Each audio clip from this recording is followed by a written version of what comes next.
Have you ever wanted to take your console games on the go but retain the ability to be able to play them on your TV? Do you miss the old days where your friends and you could sit side by side playing games together? Or do you miss when developers actually made games that worried more about the fun and less about the graphics? This is Bad Tekken Gaming's review of the Nintendo Switch and how it tends to answer all of those questions.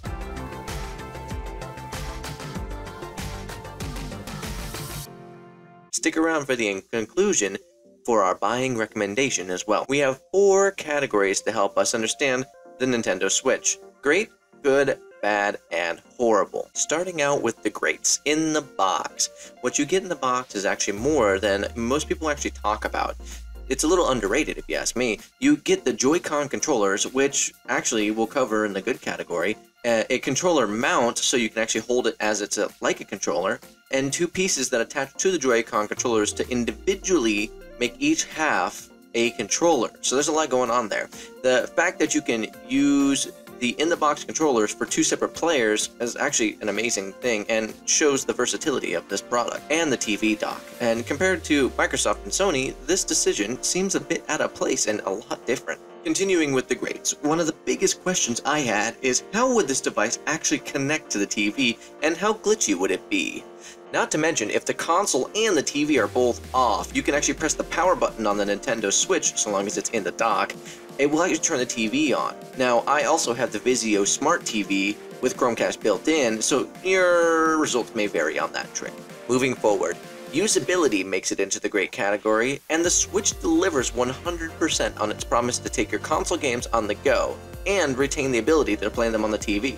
I have played the Nintendo Switch at many different places, like at work, at a friend's house where they didn't have anything to put it up on the TV with, at home, of course, outside at Panera Bread, which is actually, as I'm writing this, where I'm actually was playing it a few minutes ago. Because of this, other consoles feel immediately outdated in that regard, of course. Peripherals. Nintendo makes a great decision bringing the USB Type-C port to the Nintendo Switch, and not to mention the SD card is universal, not some sort of proprietary thing that they had in the past. Also, they bring the headphone jack, which is always a welcome addition to any device in 2018. However, moving on to the games. The game selection is absolutely amazing, with their first-party selection being great and no signs of slowing down and creating new ones, like Super Smash Bros. And Animal Crossing coming up. It feels as though they are throwing all they got at this console. That's not even including third-party games like Stardew Valley and Rocket League, and not to mention a whole boatload of other ones that are coming over. The games that are coming out for the system really make you feel like you want to play it with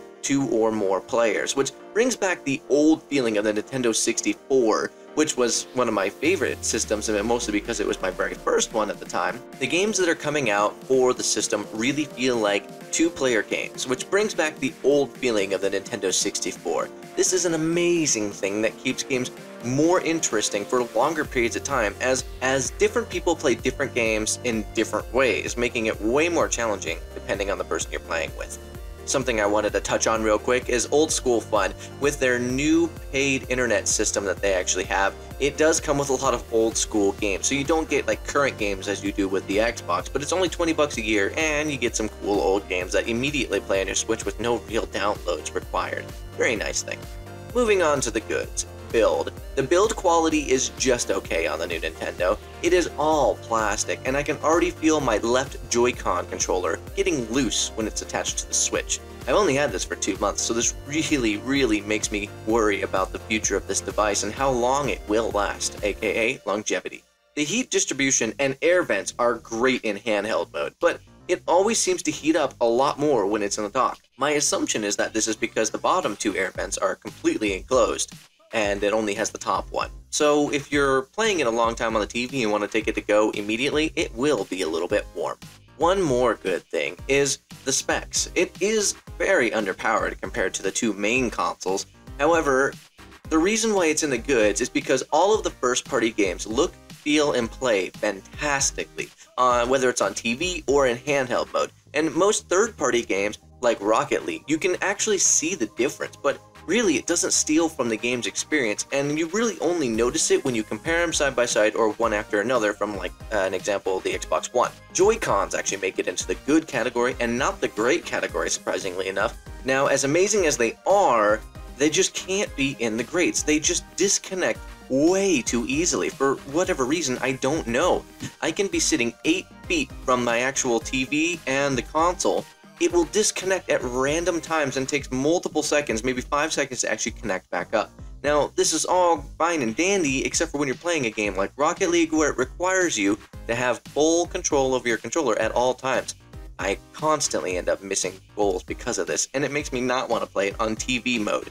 So I'm not sure what the fix would be here. However, Nintendo, that almost made the Joy-Cons into the bad category, because it does happen at least once every time I play. Moving on to the bads. Longevity concerns. As I already addressed some of these earlier, I really won't harp on them here. So, just really worried about the longevity due to the build quality of the actual device. Now, moving on to the software, next up in line is software. While the user interface they've come up with works great, it is lacking so much, like customizability of any kind. Also, there are no apps for YouTube, Netflix, or really any streaming services minus Hulu. Lastly, there is no support for streaming at all, like none. While it's not a problem for a lot of people, with most kids and teens playing this console have some sort of YouTube channel nowadays, it just makes sense that they would have streaming capabilities, as, well, it's almost like word of mouth nowadays. Posting a YouTube video on how you play the game is as good as, for some people, playing it with other friends, and their friends will see that, so it doesn't make sense for them not to have it. It just seems like an easy win for them, as far as advertising goes. Final thing in the bad category is price. It starts at $300, and it does go up for certain bundles. I do love this console, but it's just overpriced. With Xbox and PlayStation offering so many other things other than just their games and their systems, like native streaming entertainment apps, they feel more like media hubs, with gaming that you can also do on it, rather than just a gaming console. Not to mention, the other consoles are Blu-ray and way higher def, so it just kind of feels like Nintendo's pulling an Apple here, charging more for something that's kind of a little bit less, even though I guess you can make up the argument that yes, they do offer mobile and TV gaming where the other consoles don't even touch it. There's only one horrible thing in this review, the kickstand. It is flimsy, and it's only on one side. It doesn't make sense. This makes for not a good experience unless if you are on a perfectly flat, even table. It has no adjustable modes, and Nintendo didn't even make it metal, so it flops. It's floppy, and it falls constantly. If the table's tilted at all, it will flop.